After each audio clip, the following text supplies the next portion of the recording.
Good evening, I'm Liyana Hassanel. Welcome to Bizworld.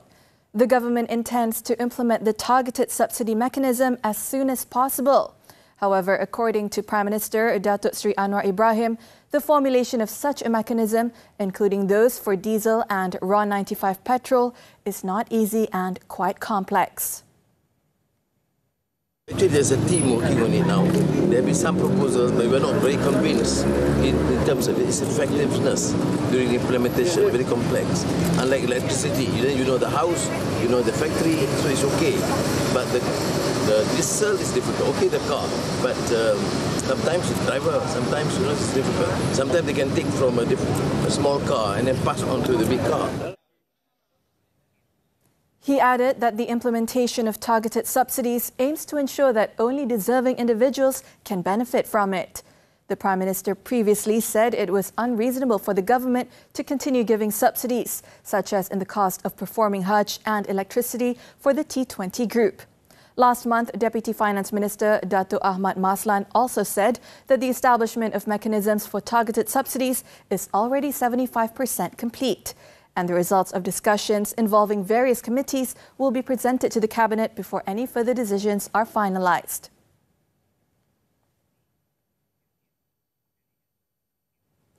Environmental, social and governance, or ESG issues, are increasingly important for business, trade and investment.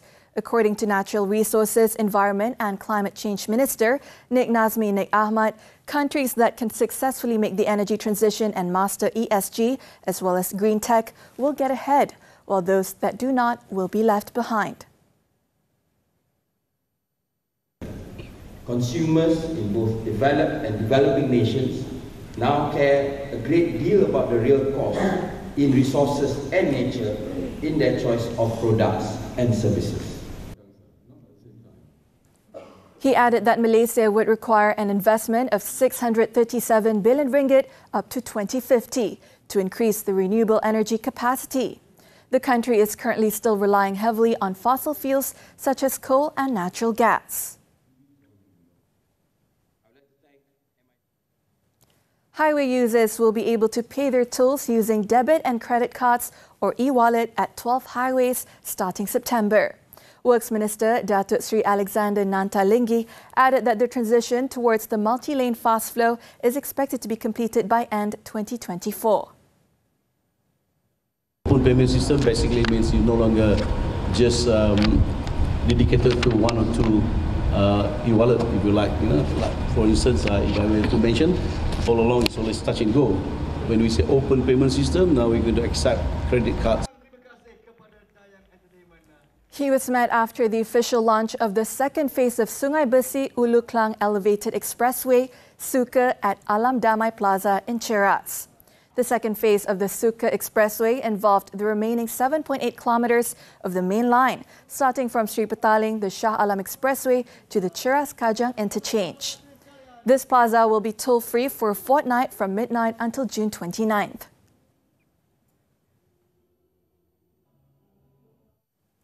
Moody's Investor Service expects to see a stronger disinflationary impact on emerging markets, EMs, as opposed to advanced economies.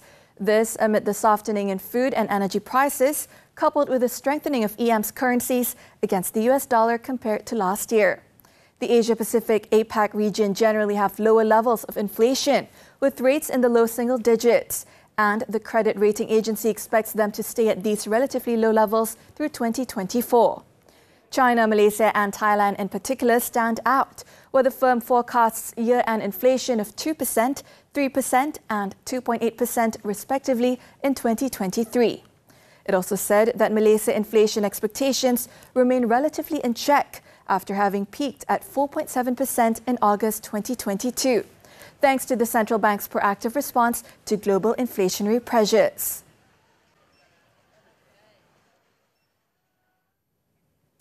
China's central bank has cut a key interest rate and injected 153 billion ringgit into financial markets as the world's second-largest economy is weakening. The People's Bank of China said the medium-term lending facility MLF rate, which is the interest for one-year loans to financial institutions, was lowered 10 basis points to 2.65%. The MLF rate guides the benchmark lending rate for households, businesses and mortgages. A lower MLF rate reduces commercial banks' financing costs, which in turn will encourage them to lend more, potentially boosting domestic consumption. Meanwhile, the U.S. Federal Reserve left interest rates unchanged for the first time in 15 months, but signals 2 more potential hikes this year. The decision made was based on the stronger than expected economy and a slower decline in inflation. That's all the time we have for Bizworld. I'm Liyana Hassanel. Thank you for investing your time with us.